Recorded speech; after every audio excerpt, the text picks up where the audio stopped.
Hello everyone, இது உங்கள் APJ Maran academy.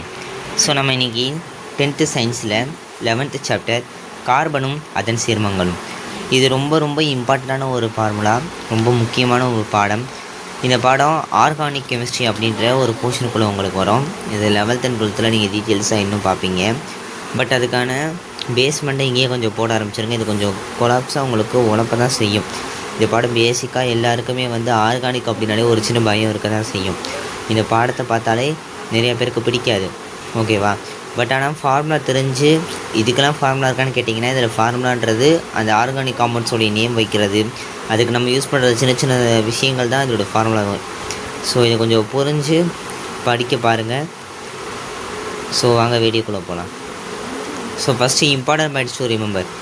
அல்கேன்கள்னால் அதுக்கான பேசிக்கான ஃபார்முலா CnH2n+2. இது ஃபஸ்ட்டு உங்களுக்கு தெரிஞ்சிருக்கணும். ஒரு சேர்மம் கொடுத்தோடனே அது அல்கேனான்னு கண்டுபிடிக்கணும். நம்ம நினச்சிக்குவோம், நான் ஈஸியாக கண்டுபிடிச்சிருவேன், அல்கீன்னா எனக்கு டபுள் பாண்டு, அல்கைனா எனக்கு ட்ரிபிள் பாண்டுன்னு அதை வச்சு கண்டுபிடிச்சிடலான்வீங்க. இந்த மாதிரி உங்களுக்கு மொட்டையாக கொடுக்குறாங்க. இதை நீங்கள் எப்படி சால்வ் பண்ணுவீங்க? ஒருவேளை நல்லா தெரிஞ்சவன் ஆர்கானிக்கை விருப்பம் உருந்து படிக்கிறவனாக இருந்தானா இப்படி சால்வ் பண்ணுவீங்க. இதை இப்படி சால்வ் பண்ணி டபுள் பாண்ட் இருக்கனால அது அல்கின்னு சொல்லுவியான்.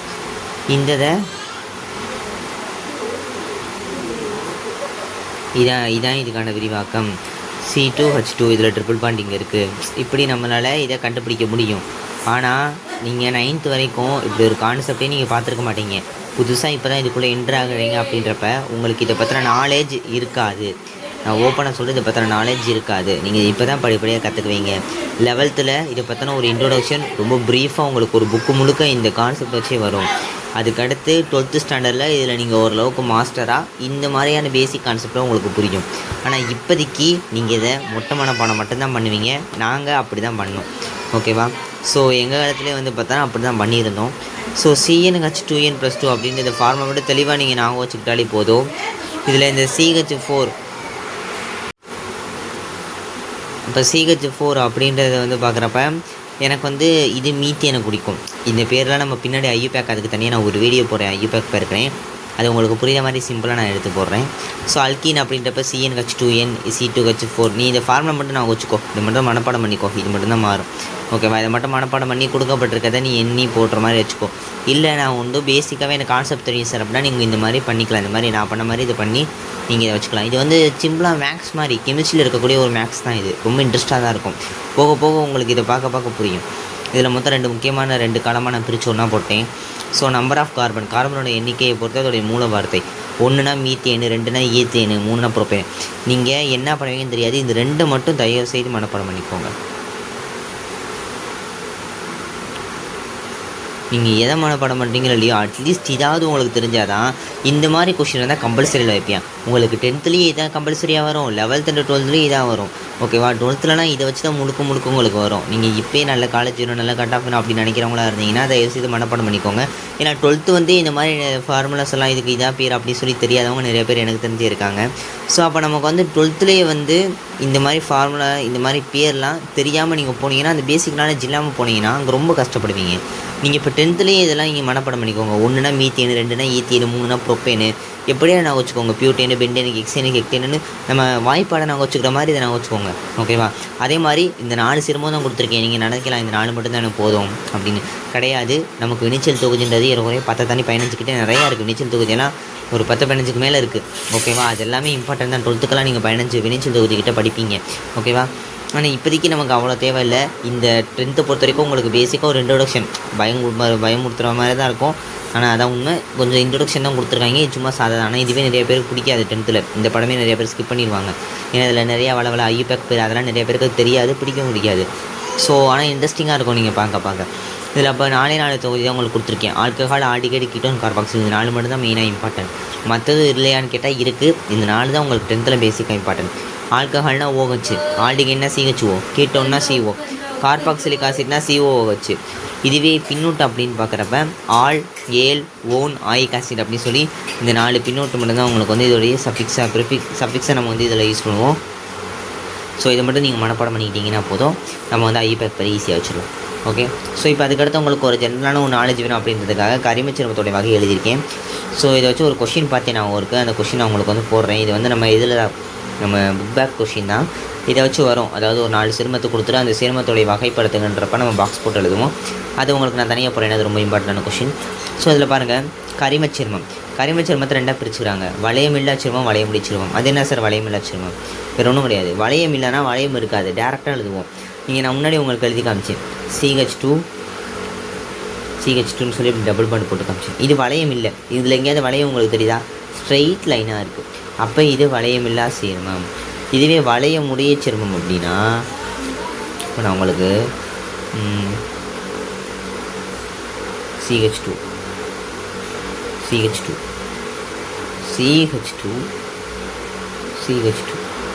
இப்போ கார்பன் பாண்டு. ஸோ இந்த இடத்துல எனக்கு இது ஒரு வளையம் ரிங்கு உங்களுக்கு தெரியுதா? ஒரு சதுரம் இருக்குது சார், இது வளையம் இல்லை சதுரம், சரி ஏதோ ஒன்று, இது வளையமுடைய சேர்மம் தான், ஓகேவா? ஸ்ட்ரைட்டாக இல்லாமல் வளையமாக உங்களுக்கு ஒரு ஷேப்பில் இருக்குது. அப்போ இந்த மாதிரி இருக்கிற சேர்மத்தை நம்ம என்ன சொல்லுவோம்னா வளையமுடைய சேர்மங்கள்னு சொல்லுவோம். இந்த வளையமில்லா சேர்மம், வளையமுடைய சேர்மம் ரெண்டுத்துக்கும் ஒரு டிஃப்ரெண்ட் தெரிஞ்சுக்கோங்க. வளையமில்லா சேர்மம்னா ஸ்ட்ரெயிட் லைன், ஓகே, ஸ்ட்ரெயிட் செயினாக இருக்கும். இது கொஞ்சம் வளைஞ்சி இந்த மாதிரி ஒரு ஷேப்பை கொடுக்கும். வளையம் இருக்குது அப்படின்னா வெறும் ரவுண்டாக மட்டும்தான் இருக்கணும்னு அவசியம் கிடையாது, முக்கோண ஷேப்பில் இருக்கும், ஸ்டார் ஷேப்லலாம் இருக்கும், சதுர ஷேப்பில் எதில் வேணாலும் இருக்கலாம், ஓகே. இதில் வளையமில்லா சேர்மத்தை பொறுத்த வரைக்கும் 2ஆக பிரிக்கிறாங்க, நிறைவுறா சேர்மம், நிறைவுற்ற சேர்மம். சேச்சுரேட்டட், அன்சேச்சுரேட்டட்னு சொல்லுவாங்க. நிறைவுறா சேர்மம்னா என்னென்னா சிங்கிள் பாண்டு, இதுக்கு தான் நிறைவு இருக்காது. நீங்கள் இது எப்படி ஈஸியாக நான் யோசிச்சுக்கலாம்னா ஒன்று தான் இருக்குது.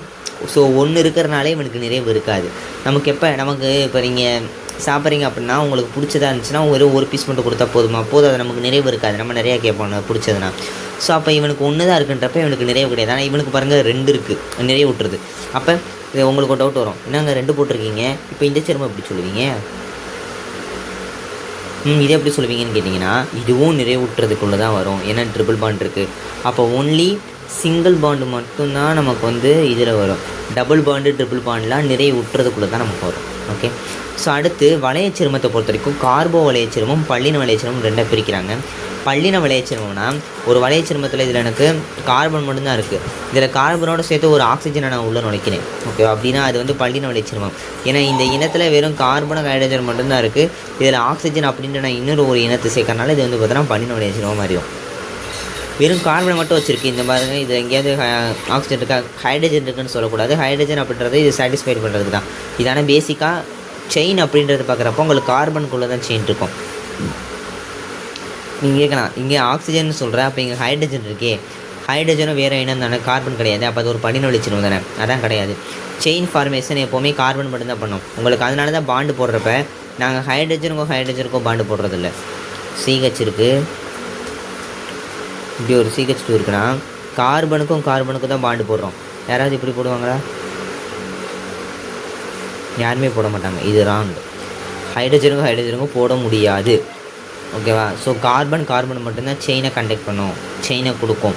உனக்கு ஹைட்ரஜனும் பாண்டு க்ரியேட் பண்ணாது. அப்போ இதில் செயினை உருவாக்குற சேர்மம்லாம் என்னென்னு நம்மளுடைய தனிமம் என்னென்னு பார்த்தா கார்பன் மட்டும்தான், அப்போ ஒரே இனம் தான். ஆனால் ஆக்சிஜனால் செயினை உருவாக்க முடியும், அதாவது இப்படி உருவாக்கலாம்.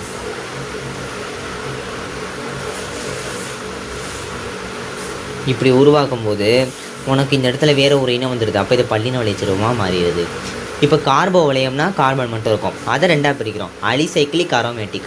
அலிசைக்ளியும் வேறு முடியாது, நீங்கள் கொண்டு வந்து பற்றி ஐதான். இதுக்கு பேர் என்னென்னா வளைய பியூட்டேன்னு சொல்லுவாங்க. ஆக்சுவலாக ஸ்ட்ரைட்டாக எழுதுனா 4 இருக்கனால பியூட்டேன்னு சொல்லுவோம். இது வளையமாக இருக்கனால வளைய பியூட்டேன். அப்போ அரோமேட்டிக்னா எப்படி இருக்கும்?